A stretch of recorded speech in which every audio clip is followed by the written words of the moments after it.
What's going on, y'all? I am so sorry. They done moved my little buttons around. I'm like, where is my unmute at? Crazy. Good evening, everyone, and welcome Hey, to Roots and Rebirth. I am your host, Afia Imara Rise. Make sure you guys mute your mics for me, or I could help y'all with that. Hold on. Um, Sorry about that.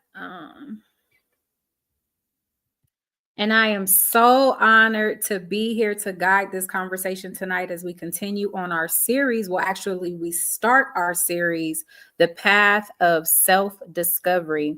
Here at Roots and Rebirth, we are dedicated to creating a sanctuary for reclaiming the essence within. And tonight's topic is one that sits at the heart of self discovery: childhood trauma. Joining me tonight is my incredible panel of women who bring their wisdom, honesty, and lived experiences to the table. Let me introduce them to you. First, we have Miss Nina, whose voice and insight always remind us that beauty of self is awareness and growth. Miss Shawnee, bringing her authenticity and unshakable perspective on the human experience. Then we have Miss Mika, a grounding force who helps us connect with the layers of our own truth. And last but not least, Miss Angie, who will be leading us in tonight's discussion with her reflections and expertise on childhood trauma. Tonight, we will be exploring the ways childhood experiences shape who we are, how they influence our relationships, and what it means to heal from those moments.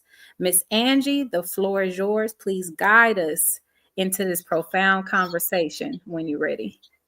peace and blessings to everyone. So happy to be here.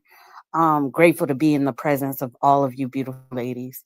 Um, Childhood trauma. A lot of us, we have no idea how trauma plays a role into the character of who we are today. Um, I want to give an example to everyone so that we can go into this conversation. You notice when we start as children, a lot of riddles and games start to come. And I don't know how many people are familiar with this, but remember the game, if you step on a crack, you break your mama's back. A lot of us never even realized that we were stepping on cracks until we heard that statement. And that is what trauma is. Trauma is something that you identify negatively. You never realize that it was a problem until it was something that affected you. You never realize that you probably didn't have the best shoes until it was stated to you.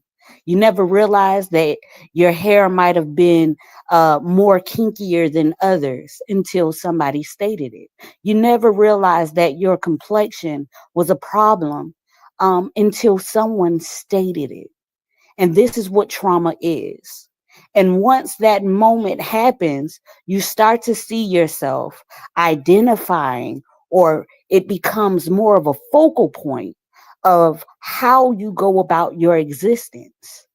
Now, I want to make sure I don't step on any cracks because I don't want to break my mom's back.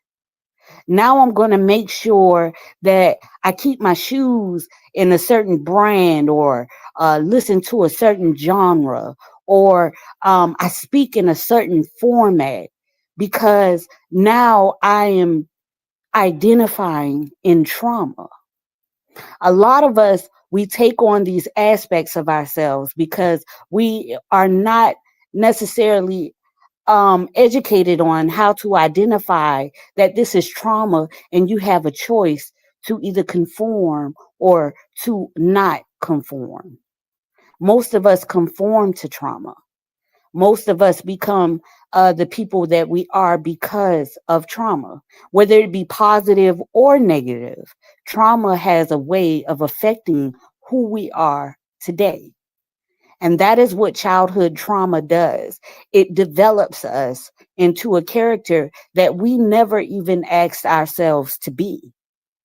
And so, in order for us to grow, we have to be able to go back and look at every part of our existence, starting through childhood, and identifying how this could have been a trauma, a negative effect on us, and how it has tainted our perspective of life, of success, you know, how we see what success is, our form of wanting to be able to look a certain way, and see how it hinders our financial stability, wanting to sound a certain way, and see how it hinders our effective form of communication, wanting to be accepted and not necessarily understanding that we're not accepting ourselves. This is what trauma does. So let's go back to when we were young and what was stated to you, what was done to you, what environment were you in that contributed to you, and whether it be negative or positive, and identify, is this the piece of me that I want in my character? And then you can see what the trauma was, what it did to you, and how you became who you are now. Powerful, powerful, Miss Angie. I just want to follow that up. For those of you, we have different types of people, different types of learners. So I want to go ahead and put this on the platform, the definition of childhood trauma. This refers to an experience or events during childhood that are emotionally painful, distressing, or harmful, often overwhelming a child's ability to cope. These events can have long-lasting effects on on an emotional, psychological, and physical well-being. Examples of childhood trauma include abuse, physical, emotional, or sexual, neglect, emotional or physical neglect, loss, the death of a loved one, parental separation or abandonment, violence, witnessing domestic violence, community violence, or war, adverse experiences, chronic illness, bullying, poverty, or instability in the home. Trauma during childhood is especially impactful because it occurs during critical development stages, potentially affecting the child's sense of safety, self worth, and ability to trust others. However, with awareness, support, and healing, individuals can work through these experiences and reclaim their sense of self. I wanted to make sure I get that definition on here. So, for those of you that are in the middle of your healing and you already know what this means and what it looks like, you can say, this is for me. But there's also people that really don't know what falls under trauma. We tend to use that term interchangeably with so many things. And especially in the Black community, we have a tendency to shrug things off as long as I feel like I'm good, I wasn't traumatized. But by definition, if you have connections that have disturbed your growth in any shape, form, or fashion that you can draw a direct line to your childhood, that is by definition childhood trauma, whether you want to claim it or not. So when it comes to your healing, part of your work will eventually be in that space. As long as you are, if you're not addressing it, should I say, if you're not addressing that part of yourself, you are inherently choosing to act within your trauma because it does show itself. You may not see it, but the people outside of you know trauma when they see it. Your reactions to things tend to be a little bit bigger than they should be. You tend to react highly defensively. You know what I mean? And you're very hyperactive. You know what I mean? You have a lot of walls up, you're very guarded. Those things typically come by way of childhood trauma, all the way down to your coping mechanisms and your process of stress management. If nobody has legitimately taught you how to do it the healthy way, more than likely childhood trauma has taught you how to do it the unhealthy way. So take the time to listen carefully to these ladies. They're going to give you jewels and gems all around. And Please, please, please, the best thing you could do for yourself is be able to look in the mirror and say, you know what? I heard that, and that sounds like me. No one's in the room with you, love. No one is judging you, love. No one is going to hold a spotlight over you like, oh my God, I can't believe you've been through this. You're in a room all by yourself. You can claim it and start your process of healing, and no one will ever know. There's nothing to be defensive about here. We cannot see you, hun. We cannot see you. Unless you put it in the comments, we don't even know this is for you. It's okay to claim it. It's okay to claim it. Don't feel triggered. We cannot see you, hun. We're speaking generally. We're speaking over your life, over your spirit, your physical body, your spiritual presence. We want the best for you as our sister. Don't feel any type of way about these conversations. You may hear something that sounds exactly like you, but trust me, that same person probably exists on this panel too, either now or before. So there's no judgment here. I want to go to Miss Meek, Miss Nina, Miss Shawnee. If you guys have anything wonderful to add to this conversation, I'm ready to get into it because childhood trauma is like, woo, you'll turn yourself into a whole nother person if you're not afraid to put your hand in this bag.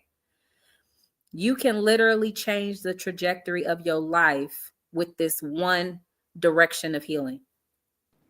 Yeah, I'm gonna say we talk about childhood trauma, and you said it kind of shapes who you are as a person ultimately.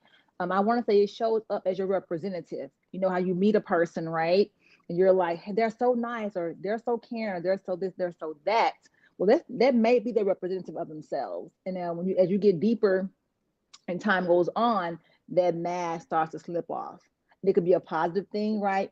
Or negative thing, right? So I want people to understand that your first meeting of someone, or even your introduction to yourself with someone, right? Hey, my name is so and so. That's not normally your authentic self. Typically, it's your shell or your protection mechanism or some type of alter ego, so to speak, you have developed to present right to the public or to the masses. So take that time, like Afia says, take that time, really dig deep into yourself and figure out who you really are underneath the trauma, or determine who you want to be as you grow and heal from the trauma. Now that way, when you present yourself later on in life, then ultimately, right, you'll be your authentic self from out the gate, opposed to having to reintroduce, or keep up a lie, so to speak.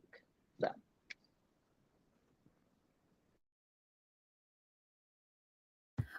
If you guys are taking some time to gather your thoughts, I'm gonna jump back in. And normally when we have these types of conversations, again, people are unsure if we're talking to you, if the conversation is really something to claim for yourself. So I wanted to throw a couple of tidbits out there just so you can realize and then understand that it's on a spectrum. When we talk about trauma, we always imagine the worst case scenarios, like the things that can cost you you being on this earth or put you behind bars for the rest of your life. We're always thinking about the extreme. We don't think about the subtle things that show up in our life every day. For example, have you ever known someone that you ask them their opinion on something, like, what do you like? You like this or you like this? And they say something like, what are you asking me for? You're going to do what you want to do anyway. And your thought is, I literally, I asked you. Why would you think I would ask you if I didn't want to hear your answer? The answer is this, because this isn't a person that's voice has been nurtured. This isn't a person that grew up around caregivers and or parents that were extremely receptive and allowing their voice to be nurtured so they can build confidence when speaking. Have you ever been around someone who may be a little on the heavier side and they tend to make a lot of jokes about their weight when they feel they're excessively eating or they're doing something that, they body shame themselves, and you're just kind of like, why do you do that? That is typically a symptom of someone who's been picked on about their weight as a child, and they've endured it so much that they feel like, I'll get in front of it. It actually hurts less when I pick on myself. I can make it into a joke. When you hear people say those types of uncomfortable things and you're just kind of looking like, I didn't say that, they have likely been picked on, and that very phrase has been drilled into their being so much that it has become their own, and they use it to hurt themselves, but also put a wall up against other people trying to hurt them with that same line. So when you're talking to that person and you're saying, do you like this, and you like, or, do you like that? And they say, you're going to do what you want to do anyway. I don't know why you're asking me, or you don't care about my opinion. It's the same logic. They've been accustomed to people brushing off what they say. They've been dismissed quite a bit. Their voice has not been adhered to, and they haven't been paid attention to enough for them to feel like, when I speak, someone should listen. So instead of essentially railroading other people and bullying them to say, you're going to listen to me, they do the opposite. And they say, you know what? You're not going to listen to me anyway, so I'll just give it to you. They surrender their voice. These are indicators of people that have not been nurtured in their voice. Have you ever been in a romantic relationship and one person is a talker and the other person, that's the last thing that they want to do? Also an indicator of trauma. They have not been nurtured in their voice, and they've been put together with the person that is supposed to nurture them and redeposit and rewater that seed. This is their second time around having an opportunity for growth in the area of their voice, because they missed the first time around. That's why they say opposites attract. Because if you're a homebody when you get older, you end up with somebody who like being outside all the time, and they get on your nerves. And the point of that is, they're supposed to encourage you to live your life. The other person is supposed to encourage you to dial it back a little bit. It's okay to be in the house a little bit and do the family thing. But you're likely with this person because they're encouraging you to grow out of your trauma. That's why the person that doesn't talk is with the chatterbox. That's why the goofy person is with the serious person. The serious person is like, oh my gosh, you think everything is a joke. Likely the person that thinks everything is a joke has used comedy as their coping mechanism. So they don't like seriousness because it's something about that causes them some type of discomfort. So they cover it up with comedy. Then you have a serious person that can't laugh at all. Everything is so serious, and they, you know what I mean? So the comical person gets introduced to them to live a little. You're so rigid. That is your childhood trauma. You grew up taking care of business. You didn't have a frivolous life to just go live and fly free and, do the enjoyment part of your youth. The things that create the childlike things that we do, the careless things that we do. A person that grows up really serious is absent all of that into their adulthood. And then they get paired with the class clown because that person is to help them shake all that loose. Like, it's okay to live a little. It's okay to have a little bit of fun. But by the time you grow up into adulthood, that's the last person you want to be with, because they're pushing you outside of your comfort zone and what you know is normal for most of your life. So you consider it to be incompatibility. But in reality, that person was literally sent there for you to grow out of your trauma. And we usually miss it. And that's the very same reason why you end up leaving that person, because you won't give a little space. You won't look at it from the perspective of purpose and growth. But when you really look at yourself and you say, what do I need? What is the element in my life that I'm missing? I bet you your partner has it.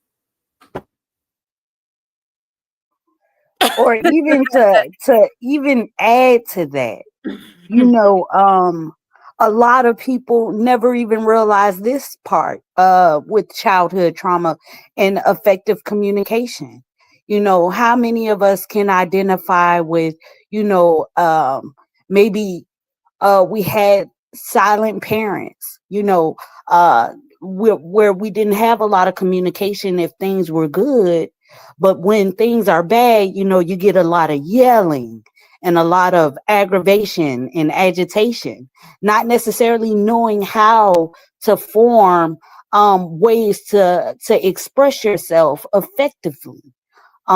This right here is a form of trauma, trying to find the balance of and or the in between of being upset without being loud and obnoxious and offensive.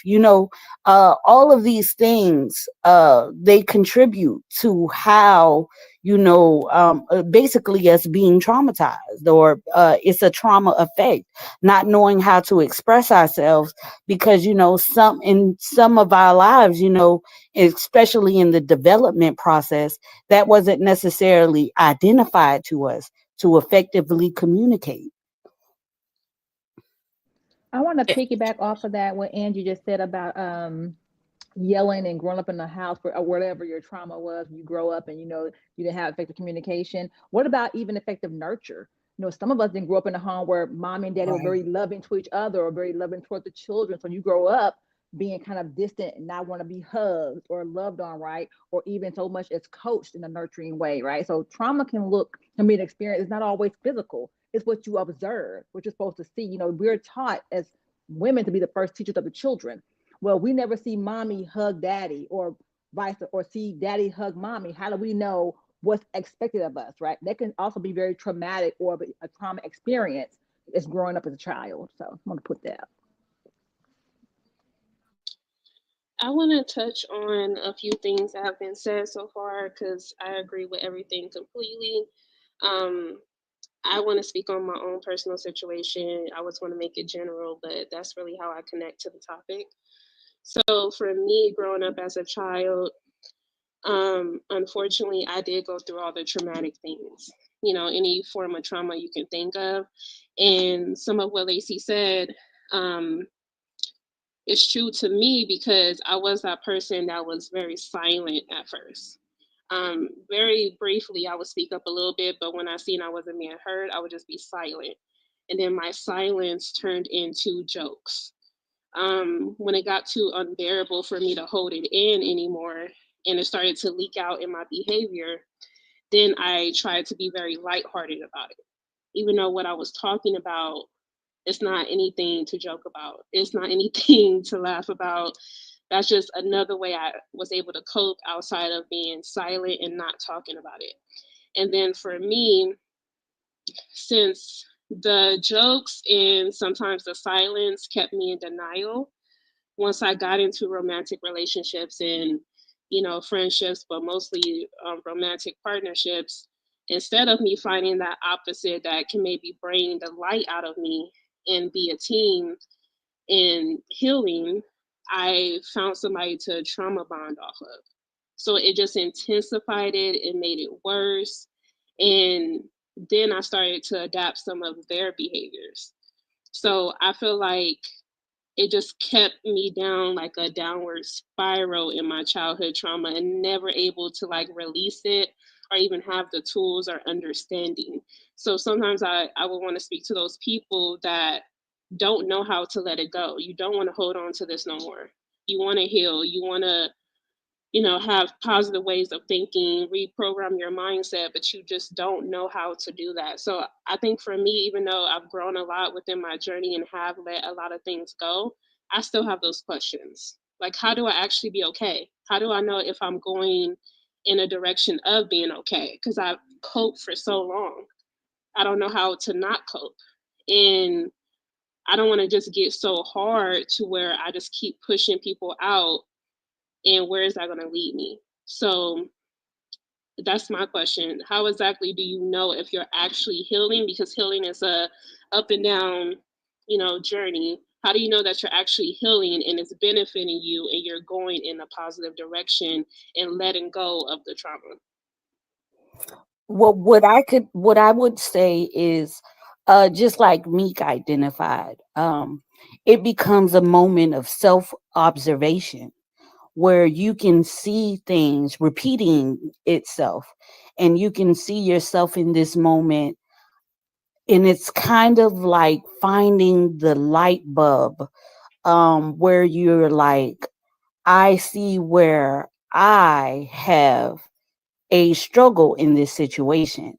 I see where I'm, like, for instance, when I gave the example of, you know, you might have had quiet parents. So most of the time, the communication, a healthy communication, was mostly silent. But now that I'm frustrated, how do I effectively communicate? Because when my parents were frustrated, they tend to yell or argue or, chastise me. So now, how am I able to express myself? Because normally I'm fussing or I'm yelling or I'm in agitation. And the only way that I can figure it out is if I choose to just walk away. Well, walking away can be a grand idea, but in some instances, when you want to continue communication, or if you want to be able to express yourself, now it's a moment of observation of, how do I discover how to effectively communicate to myself and to everyone else what I am feeling right now in this moment, without without causing the situation to become more intense, to force away the growth in this moment, to force away the change. How can I be heard, so that we won't have to have this situation anymore? Now it's going to be where you learn to self discover, because trauma had me feeling like I just have to walk away, or I'm arguing. I don't know it in between. I don't know how to communicate. And so what I'm going to do now is I'm going to realize that I'm angry right now. I'm upset right now. Why am I upset? What is this making me upset? Is it because of the tone of the other person? Or is it because I don't know how to express myself? Is it because I don't effectively know how to get my point across? This is how you learn communication. And that's one example of how you can actually learn to self observe yourself, so that you can, because that's what healing is. Healing is learning yourself and learning in these moments what you want to be, and not what you have understood it to be. I thought that was really powerful, Angie. Thank you so much. I'm gonna piggyback off of that too. You guys are going to hear me say self-awareness a lot, because I, no matter where I go, I find that I end up there as the first step. I'm going to use an example. Let's say there's a daughter and she has a father, and she is a caregiver to that father. So the dynamic she understands is that her role is to caregive to the divine masculine, right? She doesn't learn how to be taken care of by the divine masculine. She learns how to take care of him, right? So even though that relationship doesn't feel good, even though she builds her confidence in her capability, when she leaves that relationship, she goes out into the world craving to be taken care of, but obtaining men to take care of, and can't understand why history keeps repeating itself, right? So, why I say self awareness comes first is, if you don't understand the mistake you're making, you will walk away from that man and then seek to be taken care of again and end up with another man to take care of. And it may present as what you're looking for. It may feel like what you're looking for. But when you take stock and you measure and you ask yourself the right questions, you'll realize you're in the same exact dynamic again. And it's when you realize that you're on a broken record that you have to sit there and go, if I really dislike the relationship with my father, why do I keep dating him, even though I don't want to? And then you have to be honest is the second piece. So self-awareness and honesty, you have to be able to say, because somewhere I'm comfortable taking care of other people more than I'm comfortable being taken care of. Because my work is in being taken care of. So if I ran into someone who wanted to take care of me, I likely would reject that man and end up with a man that I'm comfortable taking care of again. Because that's what I was taught. That is where I'm comfortable. So when you can own that and say, the reason why I am overly accommodating to my divine masculine, despite the fact this is not the true state and dynamic of man and woman, is because I grew up that way.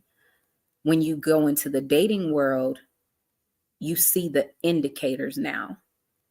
When you date, you see certain situations, from across the table, and you're like, you need me to take care of you, don't you? No, I don't wanna. You're a wonderful person, but I don't wanna. And I promise you that first date, when you're able to look at it and catch it before you've been caught in the web, you're going to walk away and second guess yourself. But he's so sweet and he's so cute. And he doesn't seem like what I did before and what I did before that and before that and before that and the other guy before that. This is different. This is special. You're going to have to get disciplined, which is position number 3. So self-awareness, and then you work your way to discipline. Discipline is when you're confronted with your wound, you can identify your wound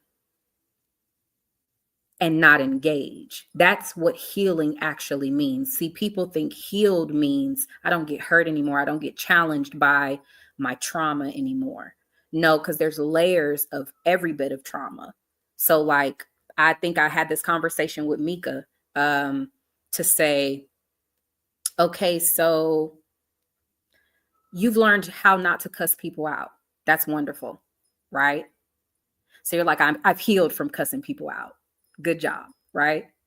So now you know how to not cuss someone out when they bring you negativity, right?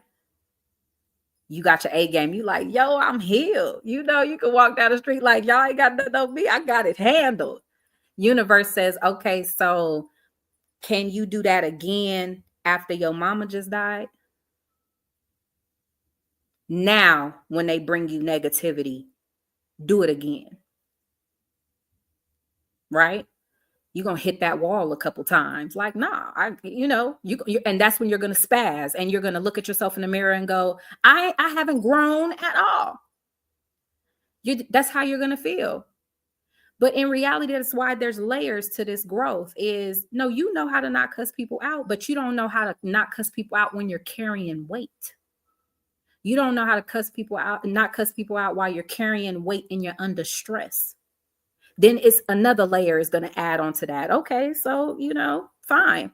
You know how to not cuss people out even after you just lost somebody. Tell you what, lose your job now.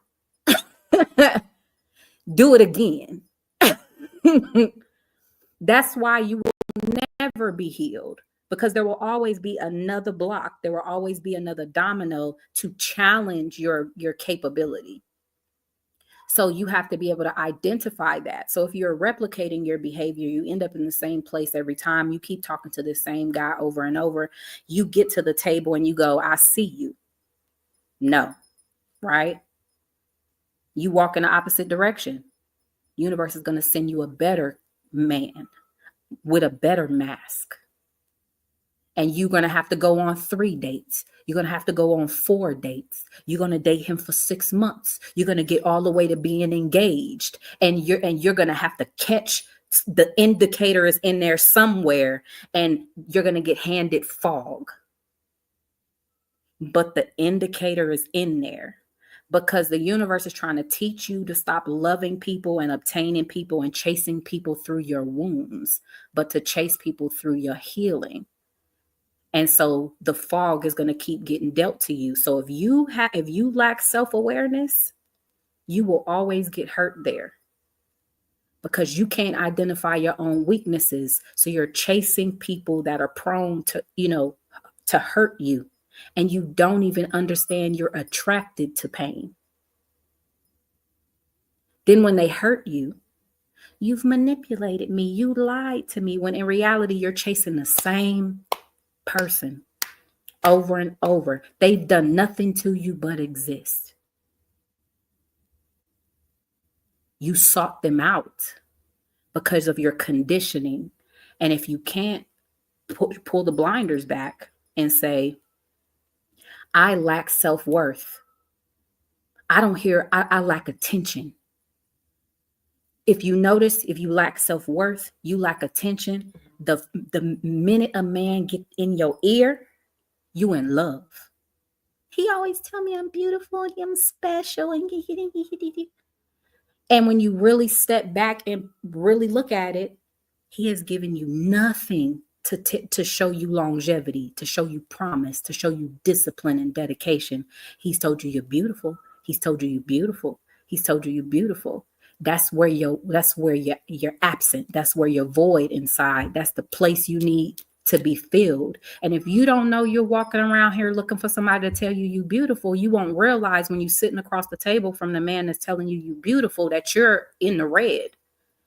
I'm not saying that this is a bad guy, but I am saying that when somebody's giving you exactly what you need, the red flag should reveal itself to at least go, okay, baby, take steps with caution.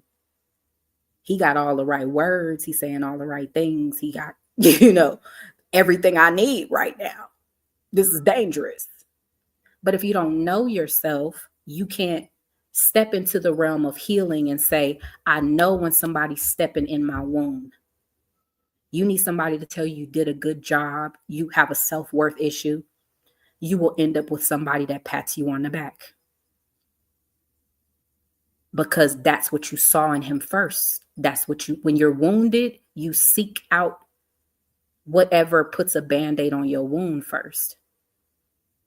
And then you try and fill in the rest of the qualities of the person you with. So if you can identify who that is, and I promise you, the wounds that you're chasing to be filled are the same wounds that were created by one of your parents, if not both. Childhood trauma.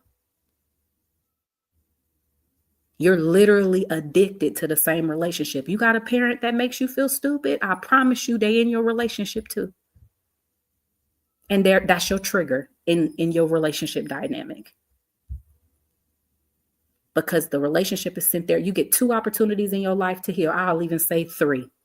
Your parents, your romantic relationship, your children. They're going to send you through all 3 of those cycles, and you better get it together before you leave this earth and learn the lesson. That's why those are the most challenging places you will ever be in your life. Those are the only people that could aggravate you and get completely under your skin and hurt you to the pit of your soul. Those are the only people that could break you, and those are the only people that could build you to the clouds. Because all 3 of those spaces, that is your work. That is your work. Your healing, that will be the evolution of you or the destruction of you. In each one of those lanes, you got to learn something about yourself. So how do you know that you're healing? It's when you can see your wound and you know what to do about it before you even got there. When you're still in a place to where you discover you're in a wound and you're already in it, now you're trying to get out, you're still operating in trauma. When you're operating in healing, You can see it from a mile away. You can look at a person and go, oh, nope, I'm going this way. I don't have time for all of that. That I know exactly where that's going to take me.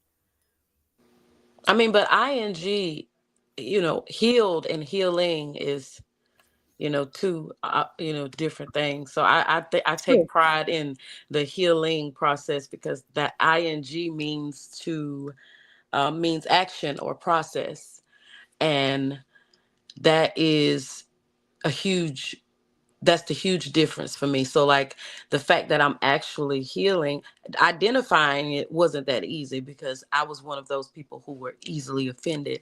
And that was because I always had to be my defender. Nobody defended me, so like that is my thing. Like with friends, people I meet, this, that, and other, because it's like, okay, I did this, this, blah, blah, blah, and you didn't help me. You didn't come in. So because I went through so many years of that, it's like now everybody, you feel like everybody is like against you.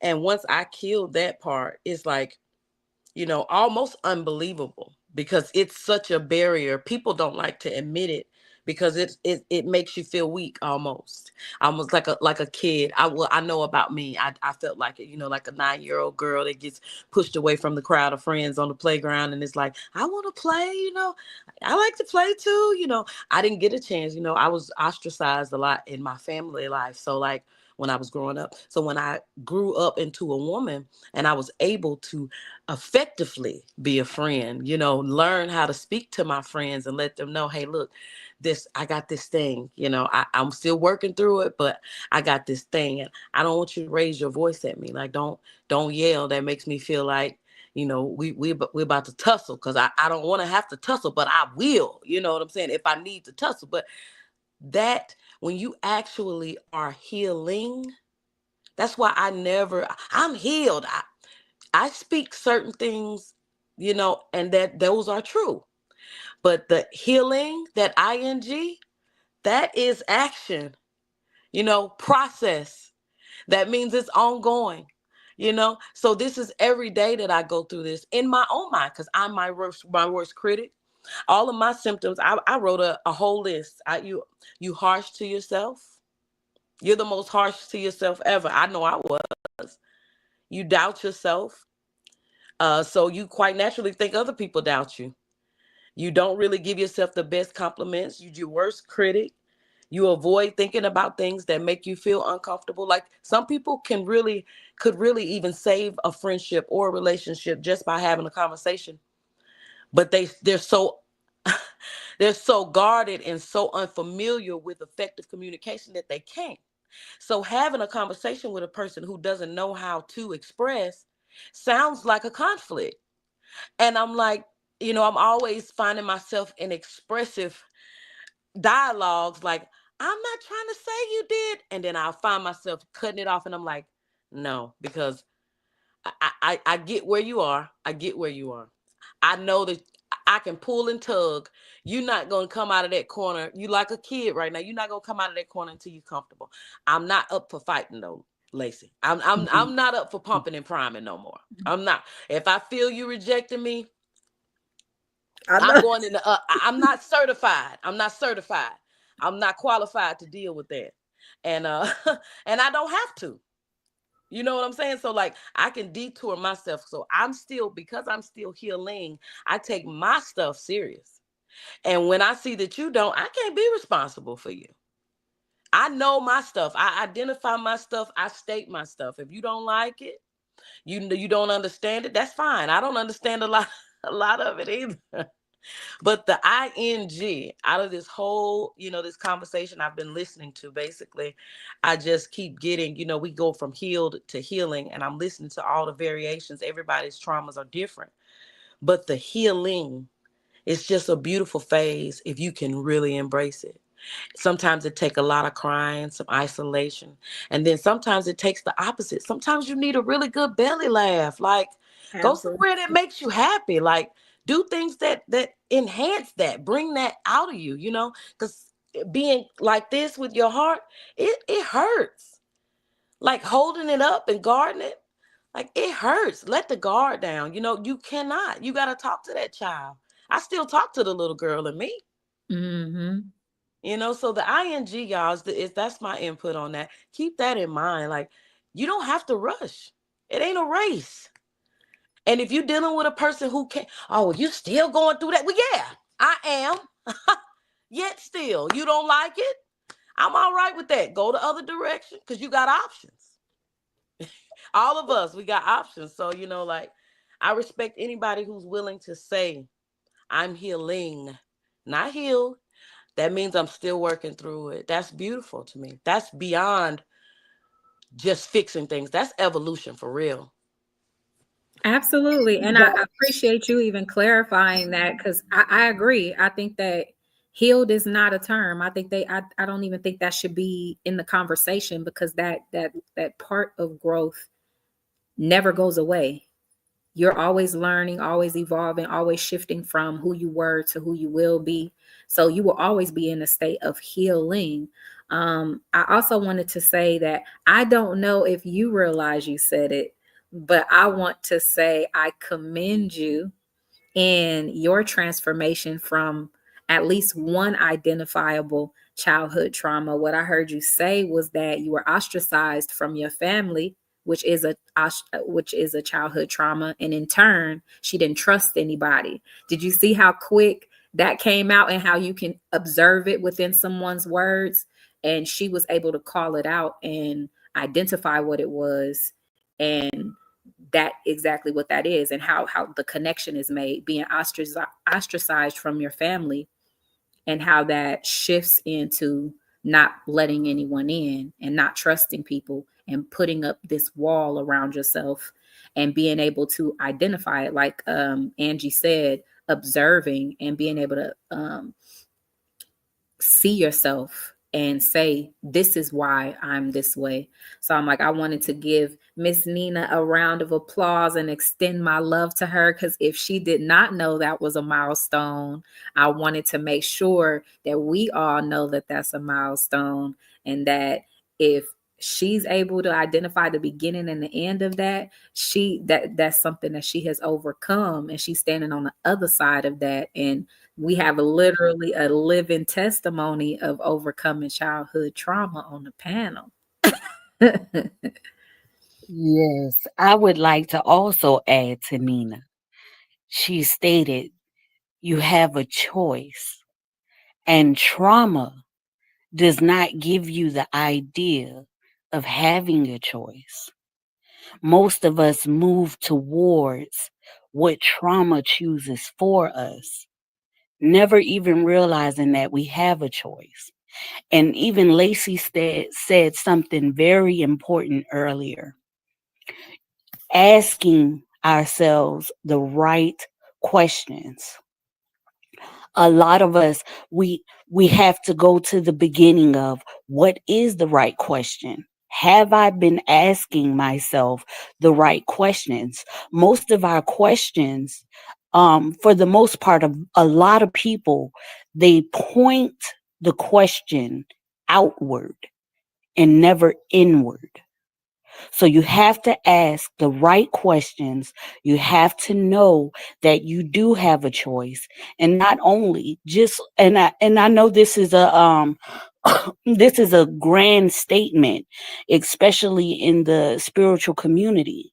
You have to learn, unlearn, and relearn. So in healing, you are learning, you know something already, unlearn that thing and relearn it.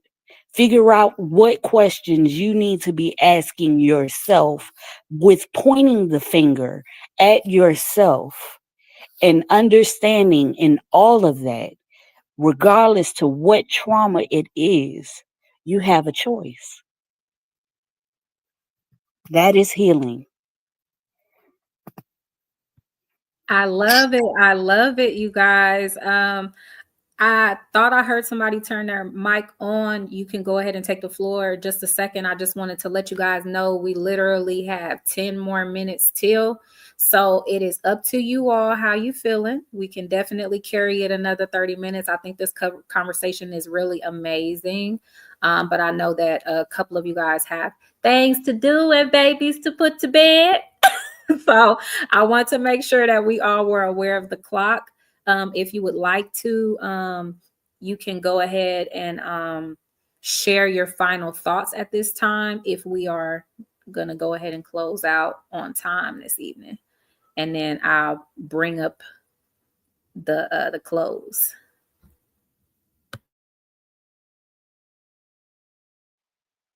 I You think know, the this is my. conversation. Oh, I'm sorry, Miss Shawnee. Go ahead. You want to go? It's okay. You go ahead, Queen, because I just wanted to tell this is such an important conversation for me. It is major to me to talk about trauma and healing because I didn't know it. I can identify with the majority of people who grow up or who go on in life and did not know that that was something or that it was necessary. So, I appreciate this conversation tonight. I was just going to say I also appreciate the conversation. It was very insightful. And um, I learned something from the conversation. Like I said, I'm still navigating my healing journey and how to find the answers I need and how to know if I'm actually taking steps forward. Because sometimes I feel crazy when I'm crying 1 minute and then laughing the next minute. But maybe that's a breakthrough. I don't know. But I'm very grateful to be here and be a part of the conversation. And I can't wait to be a part of all the future discussions around this topic as well. I'm just gonna. Oh, go ahead, Nina. Go ahead. Go ahead. You got the floor. Oh no, you go ahead. I'll be Okay. last on mine. I just want to say, this is very deep for me. Normally I can kind of chime in here, there, and I can kind of vibe, but this is really kind of taking me back, to my very beginning stage of my healing journey.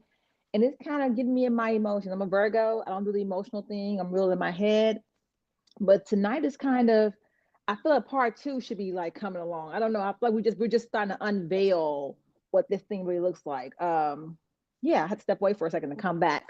But I want to end on this little piece of quote I use in my spirituality journey forever. I've used it in my meditation. It's a mantra that I have, and it's kind of what Afia said and what Angie said and what Nina said, kind of all in one nutshell. And it's this. It's basically that you attract who you are, not who you're trying to become. So if you are still that person who wants to take care of somebody, like Afia was saying, you're going to attract that. You may desire to want to take care of you, but because you are still in that same energetic space, you're going to attract that same energy over and over again. So as we go through our healing journey and we're evolving, we're growing, and we're changing, just remember that whatever you vibrate on, what you're going to draw to yourself. And I just wanted to say this conversation is not foreign to me. I'm very open about all of this. I do it often with lots of people, sometimes with at youth groups and stuff like that, because I've endured several traumas. But I am a testimony, definitely, because this is the thing. Um, you can still make a beautiful life behind the trauma, because of the choice. I know that things happen. I've been raped, molested, I could go on and on, but guess what? I get up every day and I choose the narrative of my day. I choose where I'm going to take my mind. I choose how I'm going to accept the words people say to me. I choose even the ugly ones. I choose, and I take pride in being able to have a choice. So I want to close with what I did find, that I wanted to read off. And it's a quote. I'm not sure who made it, but I've been kind of reading it through the week since I knew what we would be talking about. And just this conversation alone makes me know for a fact I gotta read it to y'all. So I'm gonna read it. And it says, you've grown into someone who would have protected you as a child. And that's the most powerful choice you made. And that was, for myself. I hope that maybe someone else can resonate.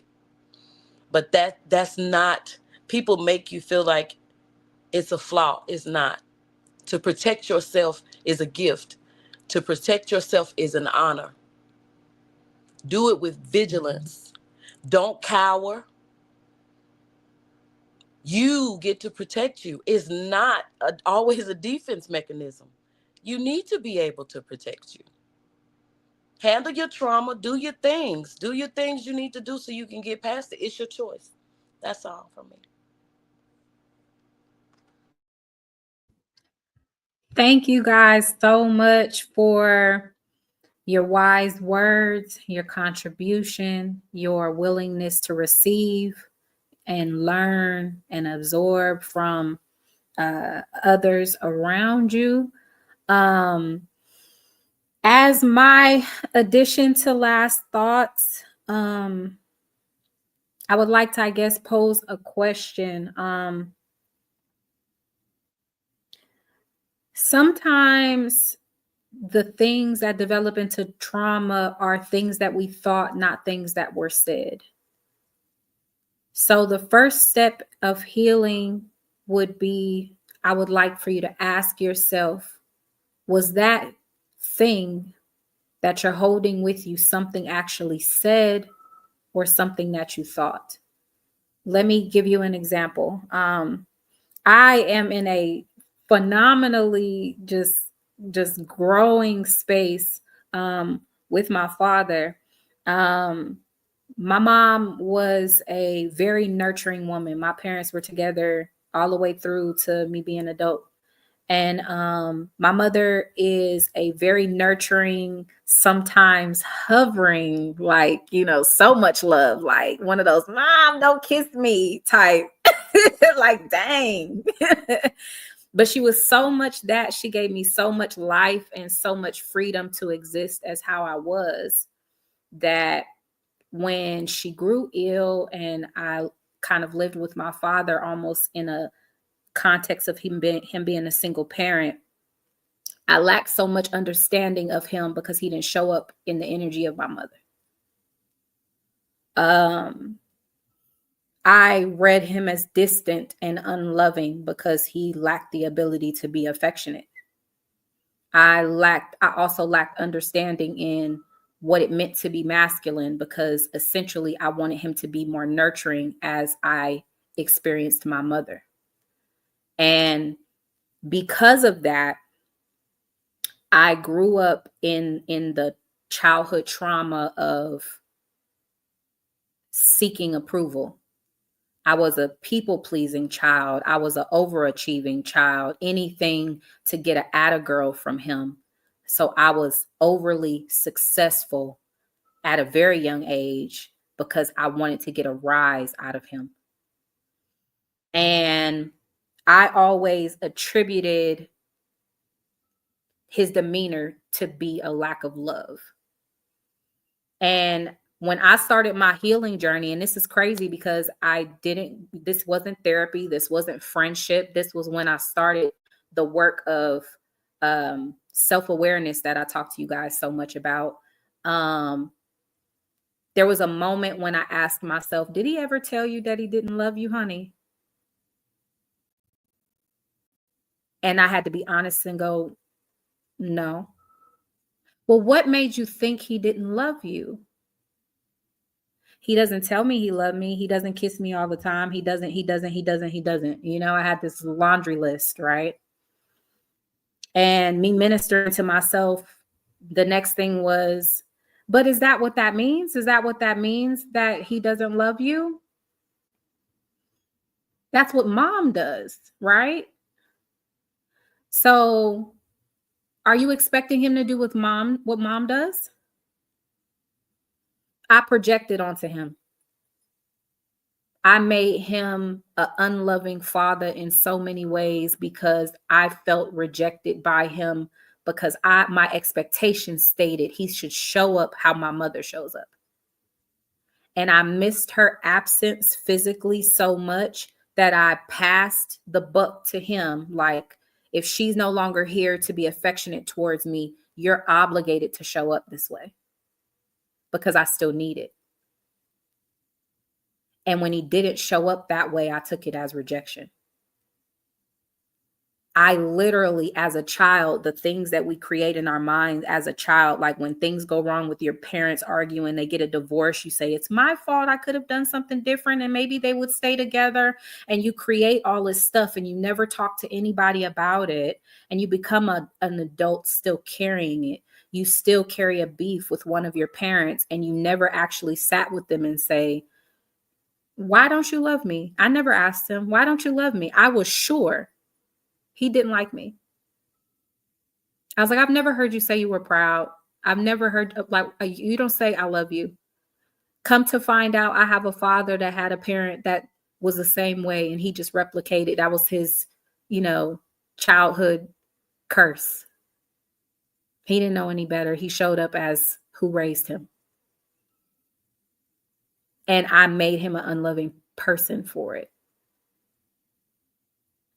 And that was my childhood trauma. I carried a lot of my success, a lot of my achievements in life were all attributed to trying to overwhelm him so much that he couldn't hold in. He was proud of me. He had to say it out loud so I can hear it. I didn't give that up till I was in my 20s. I didn't give it up and say, this is you have a right to your identity. You're just a non-affectionate person. But when I did the research on what it means to be a masculine man, my father built structure. My father protected me. My father didn't leave and stayed with his family. He is still somebody I can pick up the phone and call. He checks all the boxes for what it means to be a masculine man. And I said, okay. So I have childhood trauma because I wanted my dad to be a woman. And when I, That's totally unfair. but you don't realize how often it's done. You know what I mean? And I'm like, it wasn't until maybe in my 30s recently that I made that realization some time ago, but I didn't speak it. And it wasn't until I started making connections into my 30s that I actually got on the phone with him and said, I apologize, because I suffered from it so much. We headbutt a lot and it created a lot more distance. And it took a lot for me to say, you know what? I realize that even though I'm the child and you're the parent, it's possible to chase off your parent too. Sometimes you have a tendency to tell your parent what you don't like that they do more than you praise them for the things that they do that you appreciate. And you can create a space where your own parent is discouraged to be around their child because they don't feel sufficient enough they've never heard your praise. And I realized that just in that behavior alone, the very thing that created my trauma also created the distance between me and my father, because I became the very same person. I was just like, the thing that chased me away from him that I thought he was doing to me, I became, and literally did the same thing to him. He never heard a positive thing from me. I show him love. I respect him. I show up when he asks me to. But when there's things that I don't like, I'm very vocal. And I'm like, I'm not as vocal when I'm proud.